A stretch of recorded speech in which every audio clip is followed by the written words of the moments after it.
Bonsoir à tous, il est 23 h et l'information reprend toute sa place sur RTI 1. Voici les titres de ce journal. Début de la proclamation des résultats partiels de la présidentielle du 31 octobre, des résultats annoncés par le porte-parole de la commission électorale indépendante et qui concernent une vingtaine de départements. Le président sortant arrive largement en tête au regard des suffrages exprimés. La CEI dispose de 5 jours pour proclamer les résultats avant de les transmettre au Conseil constitutionnel. Et conformément à la Constitution du 16 novembre 2016, la Côte d'Ivoire a organisé l'élection présidentielle hier samedi 31 octobre. Le gouvernement se félicite du bon déroulement du scrutin sur toute l'étendue du territoire national et dans la diaspora. À suivre dans cette édition le communiqué officiel du gouvernement. Et puis nous sommes le dimanche 1er novembre, jour de la Toussaint, une date où les chrétiens du monde entier se souviennent de tous ceux qui sont aujourd'hui dans le royaume des cieux. Et dans notre pays, les chrétiens se sont rendus aux différentes messes dominicales. Ils ont également prié pour la paix. Voilà pour les titres. La Toussaint est la célébration de tous ceux qui, à travers leur vie, ont reçu, selon l'Évangile, qui sont aujourd'hui dans le royaume des cieux.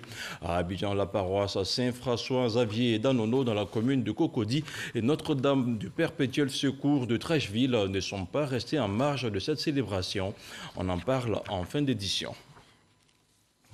Non, le lundi 2 novembre 2020, le lendemain de la fête de la Toussaint, célébrée cette année, dimanche 1er novembre 2020, n'est pas un jour férié. La croyance populaire selon laquelle une fête religieuse qui tombe un dimanche rend le lundi suivant férié ne s'applique pas à celle-ci. Tous donc au travail, demain lundi. On parle maintenant de la présidentielle dans quelques instants.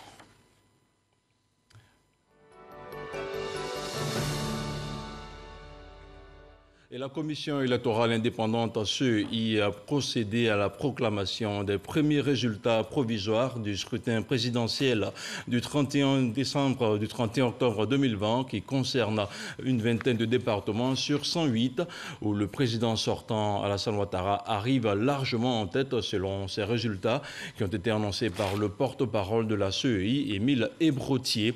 Le candidat Alassane Ouattara remporte l'élection dans toutes les circonscriptions dont Danane, Korogo, Ferkessédougou, Ouangolodougou, Sinématiali, Amman, Odiéné, Kaniasso, Madinani. Le candidat du Rassemblement des Oufouettistes pour la démocratie et la paix arrive largement en tête. La suite des résultats est attendue demain lundi après-midi. Et puis 24 heures après la tenue du scrutin présidentiel, le ministre de la Sécurité et de la Protection civile a fait le point de la situation. Le général Wagondo Diomandé a indiqué qu'en dépit de quelques incidents dus à la désobéissance civile, le scrutin s'est bien déroulé sur l'ensemble du territoire national. Il a en outre félicité les forces de défense et de sécurité pour leur professionnalisme. Je vous propose de l'écouter. Communiqué du gouvernement relatif au scrutin présidentiel du 31 octobre 2020. Conformément à la Constitution du 16 novembre 2016, la Côte d'Ivoire a organisé l'élection présidentielle le samedi 31 octobre 2020. Le gouvernement se félicite du bon déroulement de ce scrutin sur toute l'étendue du territoire national et dans la diaspora, malgré des incidents relevés dans un nombre limité de localités. Le gouvernement déplore les actes de violence consécutifs au mot d'ordre de désobéissance civile lancés par des partis politiques de l'opposition qui ont entraîné des morts, plusieurs blessés et d'importants dégâts matériels. Il adresse ses condoléances aux familles des victimes et souhaite un prompt rétablissement aux blessés. Le gouvernement adresse ses félicitations et ses encouragements aux forces de défense et de sécurité, ainsi qu'aux autorités administratives qui ont contribué par leur professionnalisme à la bonne tenue de l'élection. Le gouvernement tient à rassurer les populations quant à sa détermination à garantir la paix et la sécurité sur l'ensemble du territoire national. Et je vous rappelle qu'un couvre-feu de 3 jours allant du samedi 31 octobre au lundi 2 novembre 2020, inclus de 21h à 6h du matin, est instauré sur toute l'étendue du département de Yamoussoukro selon un arrêté préfectoral. Le dimanche magazine de ce 1er novembre avait comme invité le porte-parole de la CEI, la Commission électorale indépendante. Émile Ebrotier a fait le point du déroulement du scrutin présidentiel, l'étape de la compilation des résultats au processus de leur proclamation. Je vous propose de suivre un extrait de son échange avec Herman Guibé. Le vote n'est pas obligatoire en Côte d'Ivoire. Donc il n'y a que ceux qui arrivent sur notre lieu de vote que nous mettons à disposition tout ce qu'il faut pour qu'ils puissent accomplir leur acte. Ce scrutin s'est déroulé normalement. En tout cas, il y a eu quelques difficultés, mais qui ne sont pas là, du fait de la commission électorale indépendante. Tout ceci pour empêcher les citoyens de pouvoir aller voter. Mais je pense que la majorité de nos concitoyens ont bravé tous ces obstacles et ont accompli leur devoir. Vous savez que la commission électorale indépendante a une mission. Et cette mission-là, c'est d'organiser des élections. Et nous nous sommes donné les moyens et les commissaires centraux, avec à leur tête le président Coulibaly Kubiar Ibrahim, ne failliront pas. Le dépouillement est en train de se faire. Au niveau de la commission électorale indépendante, nous nous sommes donné les moyens, et même du bureau, quand les résultats sont proclamés, ces résultats-là sont directement transmis à notre serveur, au serveur qui a notre siège. Les résultats vont venir par département. Nous avons aussi les résultats de la diaspora qui vont venir. Et donc, tout cela, tous ces résultats-là qui vont vous donner, à la fin, le président de la commission donnera le résultat provisoire et c'est au Conseil constitutionnel de donner le résultat définitif. Et à l'issue du vote de samedi, le directeur exécutif du RHDP a animé une conférence de presse. Adama Bictogo a salué le sens de la responsabilité de la majorité qui s'est exprimée. On l'écoute. Ce journal à la Espérance a fait partie de la mission d'observation de l'élection présidentielle. 24 heures après le déroulement du scrutin, le coordonnateur national pour l'opération d'observation a fait le point de la situation. Le constat est le même. En dépit de quelques incidents constatés dans certaines zones, il juge le scrutin satisfaisant et crédible dans son ensemble. Le compte-rendu d'Issa Chonayeo. Après l'élection présidentielle du samedi 31 octobre dernier, l'heure est au bilan pour les missions d'observation. C'est le cas de la Fondation Djiki, la Grande Espérance. Dans certaines régions et districts, les électeurs ont pu voter dans la sérénité sans incident majeur. D'autre part, elle a été émaillée d'incidents et parfois de violences entraînant l'interruption du processus électoral. Dans les bureaux où il n'y a pas eu d'incident, les procédures de vote ont été respectées par les membres des bureaux de vote en présence des représentants des candidats. Sur l'assistance apportée aux personnes en situation de handicap, la Fondation a observé que dans les lieux de vote construits en immeubles à étages, des bureaux étaient logés dans les niveaux supérieurs, rendant ainsi difficile l'accès aux personnes à motricité réduite. En dépit de quelques incidents constatés dans certaines zones, la Fondation Djiki trouve le scrutin satisfaisant dans sa globalité. Nous avons constaté que c'est vrai, il y a eu des incidents. Il y a eu même des endroits où l'élection n'a pas eu lieu, par exemple à Bobo. Mais pour nous, cela ne peut pas entacher la régularité de ces élections-là. La Fondation Djiki, pour cette élection présidentielle, a déployé sur le terrain 1052 observateurs dans 5000 bureaux à travers l'ensemble du territoire national. Au lendemain de l'élection présidentielle, la population de la ville d'Aboisseau dans la région du Sud Comoé vaque à leurs occupations. Ce dimanche 1er novembre, la ville est restée animée et les habitants se réjouissent du calme qui a prévalu pendant l'élection. C'est un constat de Pargassoro Kodé. À Boisseau, ce dimanche 1er novembre, lendemain de l'élection présidentielle en Côte d'Ivoire. Au centre-ville, précisément à la gare routière, ce chauffeur de taxi et ses amis sont en plein boulot.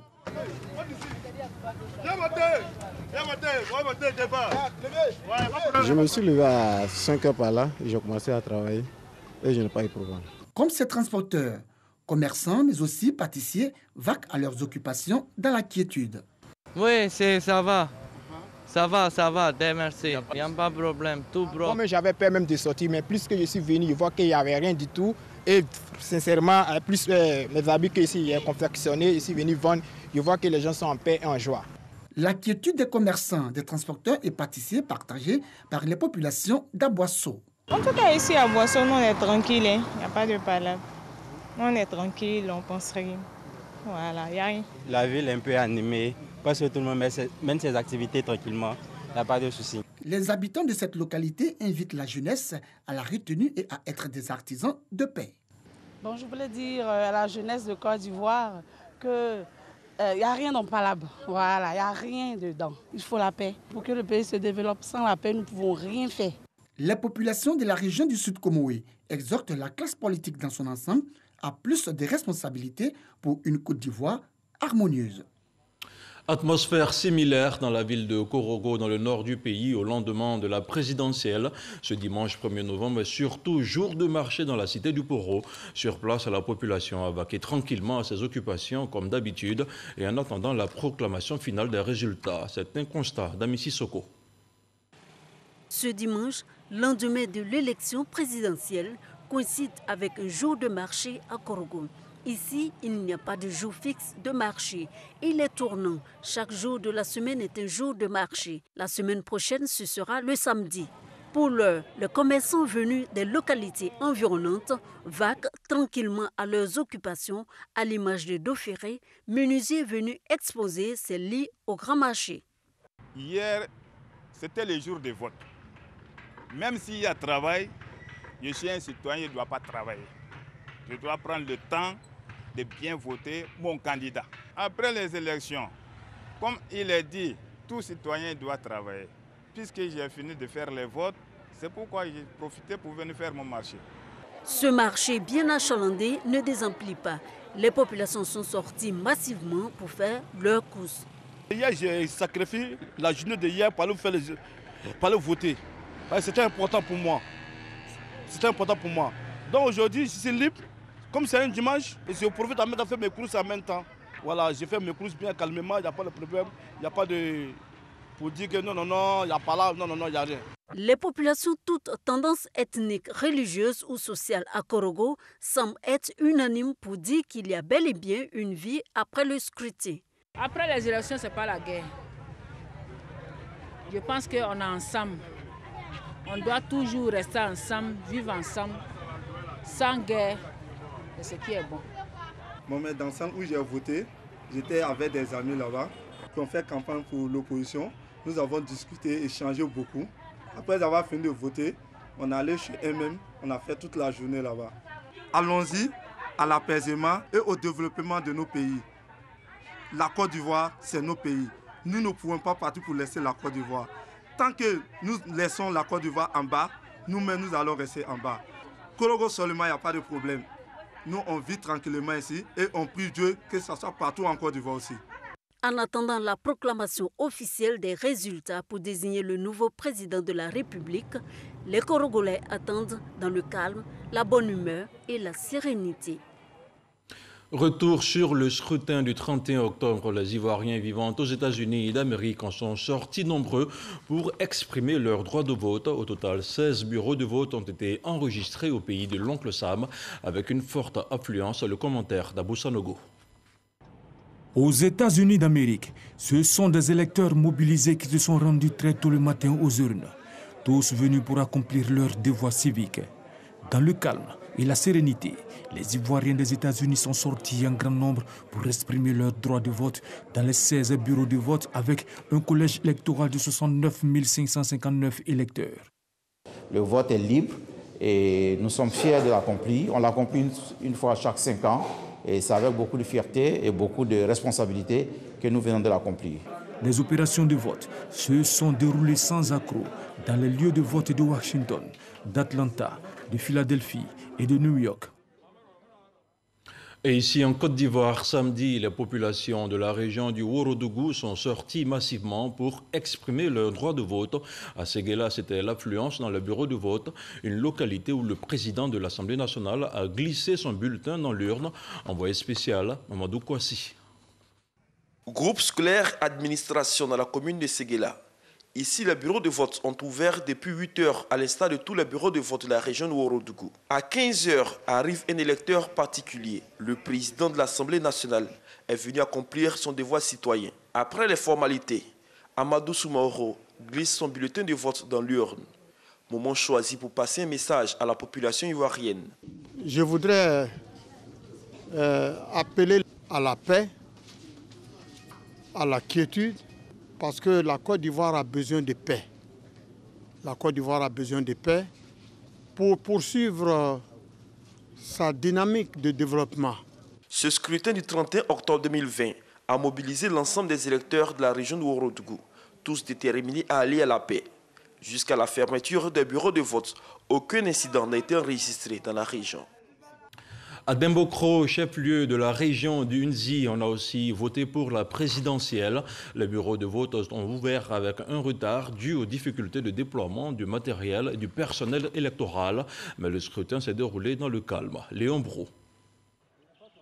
Dembokro, région d'Unzi, samedi du scrutin présidentiel 2020. Il est 9h30. Les bureaux de vote du groupe scolaire Christ-Roi s'ouvrent aux électeurs déjà amassés devant les salles. Pareil au groupe scolaire Alassane Ouattara, au centre de vote des quartiers d'Ioulakro ou Komikro. C'est ici justement que la ministre de la Femme, de la Famille et de la Protection de l'Enfant accomplit son devoir civique, loin du maire et du préfet de Dembokro, préfet de la région d'Unzi. Bamba Souleymane et les observateurs font le même constat. Pas d'incident majeur pendant le scrutin, hormis le retard dans l'ouverture des 38 lieux de vote de la commune de Dembokro. Un retard causé par des difficultés de déploiement du matériel et du personnel électoraux en raison d'obstacles liés aux manifestations d'opposants, des obstacles très vite levés, toujours selon les observateurs et le préfet de la région d'Unzi. Dans le Cavali, les électeurs sont sortis massivement pour choisir le prochain président de la République. Avant la fermeture des bureaux de vote, nos équipes ont sillonné quelques localités dans les départements de Tout-le-Pleu et de Guiglo. Le constat de Walter Amadou Ouattara. École primaire publique Guiglo 2. Les agents de la commission électorale indépendante, CEI locale et les électeurs ont répondu à l'appel du pays. La folle rumeur de la veille annonçant la non-tenue du scrutin n'a aucun effet sur leur sérénité. Il y a en tout cas une affluence ce matin. Depuis que nous avons commencé, le vote se déroule correctement. Plusieurs observateurs sont passés. Et au point de que, mis à part la situation causée par la tablette, le scrutin se déroule normalement. Ici c'est Guiglo, école de Guiglo 2. Je viens de voter, il n'y a rien, il n'y a pas de problème, on vote sans problème, tout se passe bien dans le cadre. Après avoir sillonné plusieurs lieux de vote, la présidente du conseil régional du Cavali a accompli son devoir civique à Tout-le-Pleu. Anne Désiré Ouloto laisse un message à tous ceux qui hésitent encore à regarder dans le sens de la paix. Il faut leur dire tout simplement qu'il faut maintenant monter dans le train de la paix et du développement. Il faut monter dans le train de la paix parce que la paix n'a pas de prix. La paix, c'est pour tout le monde. La paix, c'est pour ceux qui aiment leur pays. Je les invite donc à aimer leur pays et à nous rejoindre dans le train de la paix pour le développement de Tout-le-Pleu et du Cavali. Une élection présidentielle est fondamentale pour l'avenir de notre nation. Nous sommes donc venus pour donner cette chance à notre pays, cette chance à la démocratie dans notre pays, et c'est une réalité dans la région du Cavali, c'est une réalité à Tout-le-Pleu. J'ai voté, je suis contente et je vais attendre donc la victoire de mon candidat. Au vu de tout ce qui précède, nous pouvons l'affirmer. Le scrutin présidentiel du 31 octobre 2020 s'est bien déroulé dans la région du Cavali. Walter Amadou Ouattara était notre envoyé spécial à Tout-le-Pleu et à Guiglo. Dans le Boclé, les électeurs sont sortis nombreux pour prendre part au vote qui s'est déroulé dans le calme. C'est ce que nous rapporte Sam Conan, notre correspondant permanent dans le Bas-Sassandra. Journée électorale à San Pedro. Il est 8 heures. Les agents des bureaux de vote s'apprêtent à recevoir les électeurs. Nous sommes à l'école primaire Cité Poro. 8 heures passées de 2 minutes. Les premiers électeurs se présentent et accomplissent leur devoir civique. Si dans des centres de vote des quartiers Lac et Cité, l'on constate une relative timidité, ce n'est pas le cas dans les quartiers Bardo, Colas et Belleville, où l'on observe une affluence, comme ici à l'EPP Bardo, où la cour de l'école est bondée de monde. Ici, les électeurs sont sortis nombreux. Je suis dans ce rang depuis 6 heures. C'est important de venir voter pour accomplir son acte civique. Parce qu'étant un citoyen, il ne faut pas rester à la main pour croire aux rumeurs. Pas d'incident constaté. Tout se déroule dans le calme, sous le regard des forces de sécurité et des observateurs présents dans les lieux de vote. Bon, ce matin, pour le moment, tout se passe bien. On était à l'ouverture. Donc nous attendons pour voir.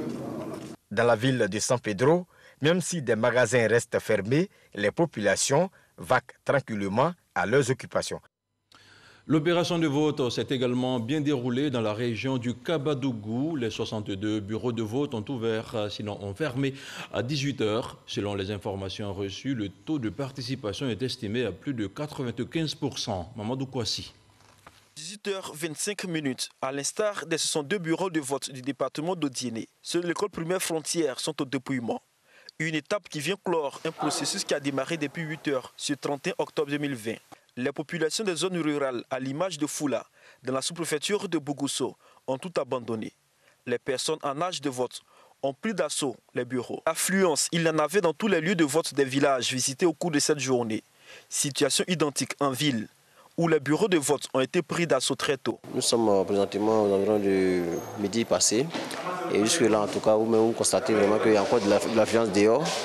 Donc, nous pouvons dire qu'effectivement, ils ont répondu vraiment présent. Ils ont compris le sens de la démocratie. Vous voyez, il n'y a pas d'histoire, il n'y a rien. C'est l'acte citoyen d'aller choisir librement celui qu'on veut. Ça montre que le peuple odienéka a atteint un niveau de compréhension démocratique très élevé. Jusqu'à 14 h, la population se bousculait encore pour voter. Il s'agit pour le Kabadougou de battre un record, celui du taux de participation. Et nous sommes certains qu'à partir de 18h, 19h, toute la Côte d'Ivoire saura que le Denguélé reste toujours premier au niveau de l'élection. Je suis très heureux car au Djéné ici, comme toujours, les populations sont très nombreuses pour venir voter massivement pour le choix de la stabilité, de la paix, du développement. Un tour à Salokorani, dans la sous-préfecture de Samango, décor identique. À 16 h, les électeurs étaient encore sur le lieu pour accomplir leur devoir citoyen. C'est une mobilisation pour la paix que nous sommes en politique, nous sommes en démocratie. Le meilleur moyen de vous exprimer, c'est d'aller aux urnes. Il faut éviter tout ce qui est violence, il faut aller aux urnes pour vous exprimer. Pour cette journée de vote du 31 octobre 2020, aucun incident n'a été signalé dans la région du Kabadougou. Et on reste dans le nord du pays où on retrouve encore une fois notre envoyé spécial Mamadou Kouassi pour le compte-rendu du vote à Gbéléban.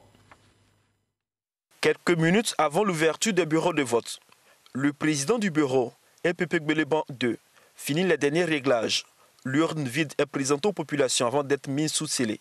Quand 8 h arrive, le premier électeur fait son entrée. Un tour à l'école primaire 1, toujours dans la commune de Gbéléban, dans la région du Kabadougou. Le centre de vote est pris d'assaut depuis 6 h du matin. Ce n'est pas le soleil sorti tôt qui va entamer la détermination des électeurs. Oui, le soleil là, je préfère accepter ça. Puisque pour le bien du pays, bon, on est obligé d'accepter ça. Je suis là depuis 6 h 30. Quand je vais voter, je vais rentrer tranquillement à la maison. Et puis aussi sensibiliser les autres qui sont à la maison aussi de venir. En ville comme dans les villages, les populations sont sorties nombreuses pour observer leurs devoirs citoyens. Nous aussi, vraiment, les populations sont sorties pour la paix. On veut la paix, on veut la sérénité pour la Côte d'Ivoire. Pour s'assurer du bon déroulement du scrutin, le préfet effectue une tournée dans les lieux de vote. Nous constatons, comme vous et moi, qu'il y a l'engouement. Les bureaux sont ouverts, les électeurs sont présents. Nous pensons que les choses vont se passer simplement, calmement, dans la paix. C'est l'État qui gagne, c'est la Côte d'Ivoire qui gagne et c'est la paix qui gagne. C'est dans le calme que l'opération de vote s'est déroulée à Gbéliban quand notre équipe de reportage quittait le département. Un département déterminé à battre le record du taux de participation de la Côte d'Ivoire. Tout ceci sur l'œil vigilant des observateurs. Et la population de la commune de Boundiali ont accompli hier 31 octobre leur devoir citoyen dans la paix et la quiétude. Un comportement salué par Maria Toukone, maire de Boundiali et ministre de la Solidarité, de la Cohésion sociale et de la lutte contre la pauvreté, qui a réitéré aux Ivoiriens son appel à la fraternité et au vivre ensemble. Le compte-rendu d'Issa Chonayeo. À l'instar de plusieurs autres localités de la Côte d'Ivoire, Boundiali a voté dans la tranquillité ce 31 octobre 2020. Vous le constatez, il y a la calmie, ça se passe correctement. À l'EPP Tambougou Samoroso, tout comme à Aïdara Thiogona Extension 2, au lycée moderne de Boundiali et dans plusieurs autres centres de vote. Les électeurs sont sortis nombreux pour choisir celui qui va présider à leur destinée pour le mandat 2020-2025. Je vote à cause de mes enfants, pour moi-même et pour la population aussi, parce que je suis une citoyenne. Après avoir accompli son devoir citoyen et parcouru les 44 bureaux de vote de Boundiali, Maria Toukone, maire de la dite commune, salue le triomphe de la paix. Maria Toukone a exhorté les responsables et militants des partis politiques au calme et à l'apaisement.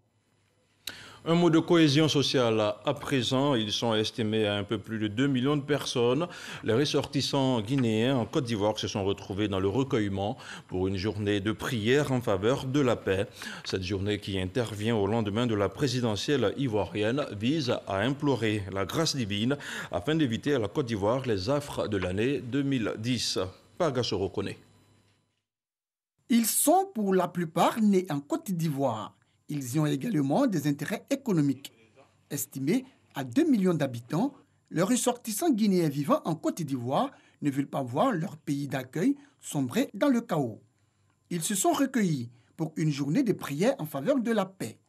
Sekou Kaba, président de la dite communauté, a invité les Ivoiriens à privilégier le vivre ensemble et la tolérance, gage de stabilité. Nous vivons en Côte d'Ivoire en bonne intelligence avec les Ivoiriens. Nous nous sommes réunis entre Guinéens, entre nous ici aujourd'hui, avec nos compatriotes, nos frères de la Côte d'Ivoire, pour prier pour la paix. Lecture du noble Coran, louange et bénédiction des temps forts de cette journée de prière en faveur de la paix en Côte d'Ivoire. Une journée de prière qui intervient au lendemain de l'élection présidentielle. Je vous le disais en ouverture de ce journal, la Toussaint est la célébration de tous ceux qui, à travers leur vie, ont reçu selon l'Évangile et qui sont aujourd'hui dans le royaume des cieux. À Abidjan, la paroisse Saint-François-Xavier d'Anono, dans la commune de Cocody, et Notre-Dame du Perpétuel Secours de Trècheville ne sont pas restés en marge de cette célébration. Le reportage de Grace Kando.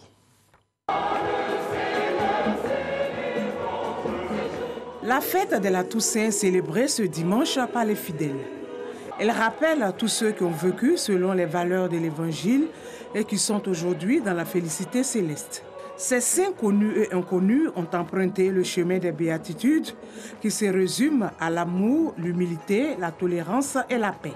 À Saint-François-Xavier d'Anono, l'événement a été commémoré. Notre vie est rythmée par l'amour qui va à l'endroit de son prochain. C'est dans ces petites choses comme ça qu'un jour, nous aussi, nous pouvons tendre à la perfection aussi être saints demain. Nous devons poser des actes de pardon. Nous devons poser des actes sincères. La vie de ces saints doit être un modèle pour tout fidèle chrétien. Tout chrétien est appelé à la sainteté et c'est dans ce sens-là que nous sommes appelés, à travers cette fête du 1er novembre, à imiter Jésus-Christ, à faire être Jésus présent dans notre milieu de vie, dans notre mode de vie, dans notre quotidien. En ces temps qui courent, appelés à devenir saints, nous sommes appelés à être des artisans, des producteurs de paix dans notre cité, dans notre milieu de vie, favoriser cette cohésion, cette fraternité les uns envers les autres. À Notre-Dame du Perpétuel Secours de Trècheville, la Toussaint a été aussi commémorée. Les fidèles ont été invités à l'amour du prochain. On doit prier pour la paix. Parce que Dieu, avant de quitter sur cette terre, nous a laissé la paix. commandement nouveau nous a dit aime ton prochain comme toi-même. Donc sans la paix, on ne peut rien faire. C'est le lendemain des élections dans notre pays. Nous prions pour notre pays, nous prions pour ses dirigeants, nous prions pour que les béatitudes que le Christ nous propose comme voie et moyen pour rentrer dans le règne de Dieu soient inscrits dans nos gènes, inscrits dans nos cœurs, inscrits dans nos comportements, parce que c'est de là que viendra le salut. Après la fête de la Toussaint, ce lundi 2 novembre sera célébrée la commémoration des fidèles défunts. Des prières de supplication seront formulées à leur endroit afin que Dieu leur accorde grâce et miséricorde. Et je le rappelle encore une fois, non, demain, lundi 2 novembre 2020, lendemain de la fête de Toussaint, célébrée cette année dimanche 1er novembre 2020, n'est pas un jour férié. La croyance populaire selon laquelle une fête religieuse qui tombe un dimanche rend le lundi suivant férié ne s'applique pas à celle-ci. Tous donc au travail demain, lundi. Place à présent au 7 sur 7, une sélection d'Ahmed Traoré commentée par Abou Sanogo.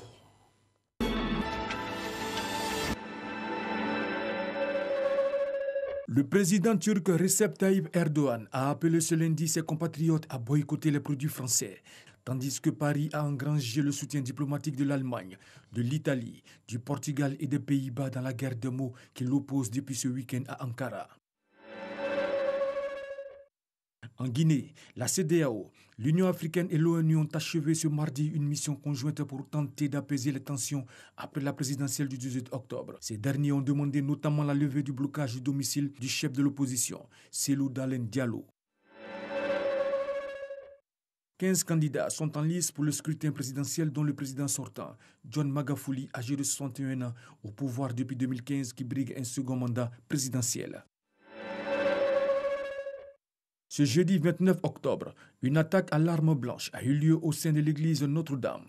L'auteur présumé de l'attaque a été interpellé. 3 personnes ont été tuées, dont au moins 2 égorgées à l'intérieur de la basilique Notre-Dame de l'Assomption. L'Inde, deuxième pays le plus touché par la pandémie de coronavirus après les États-Unis, totalise désormais plus de 8 millions de cas recensés. C'est l'annonce faite par son gouvernement qui se prépare à une nouvelle vague épidémique. Le parti au pouvoir en Géorgie est de peu en tête des élections législatives de ce samedi 31 octobre devant plusieurs formations de l'opposition selon les premiers résultats de la commission électorale. La plupart des partis d'opposition ont rejeté les résultats donnant la formation au pouvoir en tête des suffrages. Les ex-guerrilleros marchent pour demander la mise en œuvre véritable de l'accord de paix de 2006 et l'arrêt de la violence et des assassinats dont ils sont la cible, selon le parti FARC issu de l'ancienne guérilla. Pour rappel, ils ont déposé les armes après la signature de l'accord de paix. Depuis, près de 240 ex-combattants ont été tués.